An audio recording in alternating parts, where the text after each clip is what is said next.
but it's been a part of me for a number of years. We founded Life Essentials in 1978.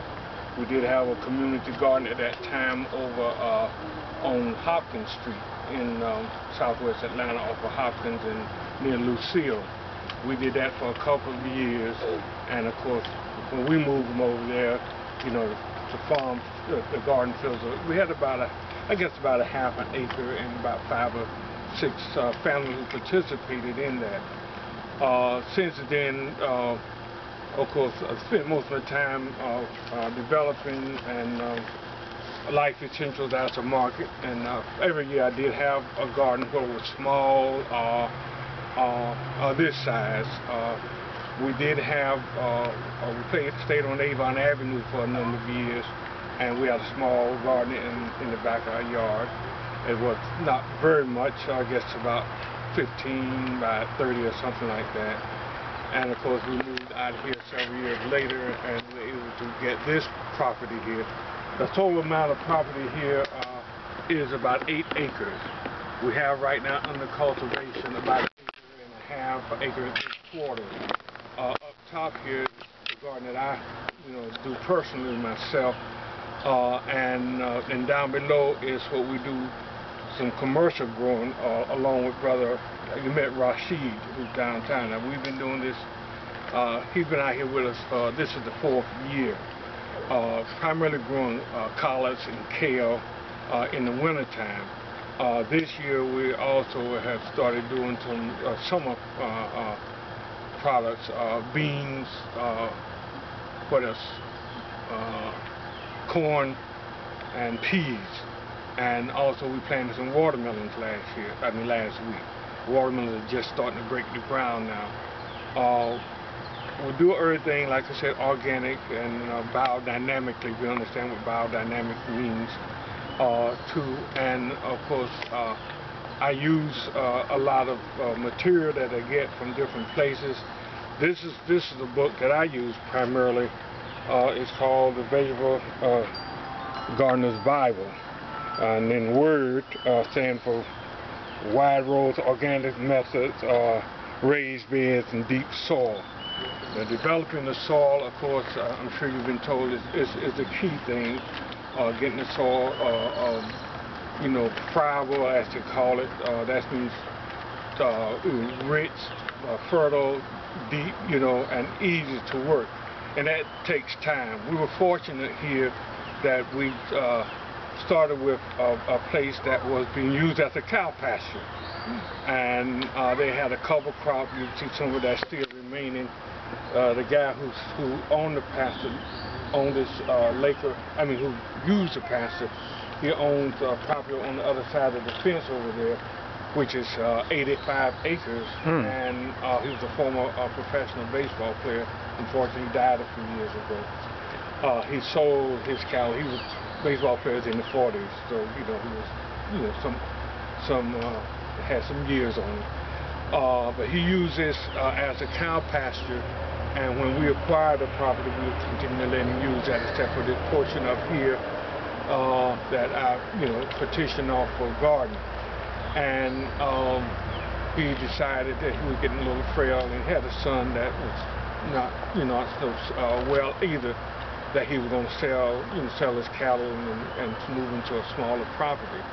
So we began to develop this more ourselves. Of course, we have a problem with wildlife. We have deer, rabbits, squirrels, chipmunks, beavers, fox, coyote, you name it. We got it out here. And so the first couple of years I got hit pretty hard by the deer and so forth. And last year rabbits had their day, and of course the birds and squirrels, you can't control them. They can get anywhere, anything.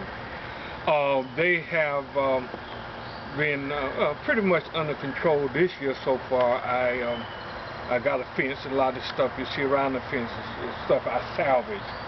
I don't have a lot of money, so I try to salvage as much as I can, and I suggest that whenever and wherever you can to salvage stuff, because gardening is fun, but it can be expensive. We want to do it a nice way, but develop it stage by stage, and then you find out the more stuff you use.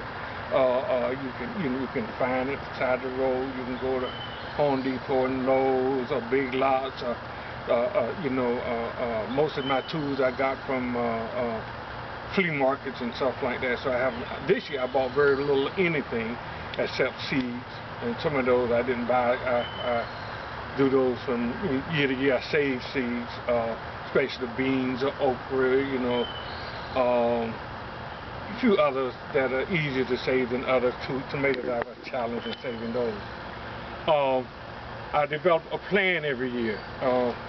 This year, this is a plan, and I'll pass it around and let you see it. I do want it back. But it's a plan that you will see that I develop from year to year. You can just gather and take a look at it, and I explain more of it. But I do develop a plan, and I do try to work, according to that plan. So this end of the garden up here, you'll see that I planted and already cultivated and already harvested, like onions and peas and garlic and green leafy stuff. That's already been pretty much, harvested because they're cool weather crops. And of course, as they mature, I worked all the way into, and I finally, a couple of weeks, got all the way to the end of the garden down there. But I planted like peppers and cucumbers and sweet potatoes and stuff. Some of them are a little later on, especially cucumbers, which I like more than most other vegetables. But most of them grow in sequence and so forth. We use a lot of manure and compost and organic fertilizers too, that we of course, as much as we can make, we make, and of course some that we do buy. I'm gonna stop here and let anybody ask some questions before we go to the next phase. Any questions? Yes, sir. So the things that you grow here, do you sell that in your yeah, we sell some of them according to what's available in the season. Last year, like right now, we're getting through the greens. We have a lot of kale. You'll see that out there now. That's harvested. Lettuce is going to seed now, so getting better. We got to turn that over. We sold the turnips and collards and mustard, onions, garlic. I'm harvesting now and got to cure that for a week or so. So yes. But in tomatoes, we have abundance of tomatoes. Last year we bought no tomatoes, probably after June, and up until December or something, we didn't buy any commercial tomatoes and stuff like that. We sell a lot of pumpkins. Grew a lot of Caribbean pumpkins that come from Caribbean, they're sweet and nice. And so the beans and okra and squash, yeah, we sold a lot.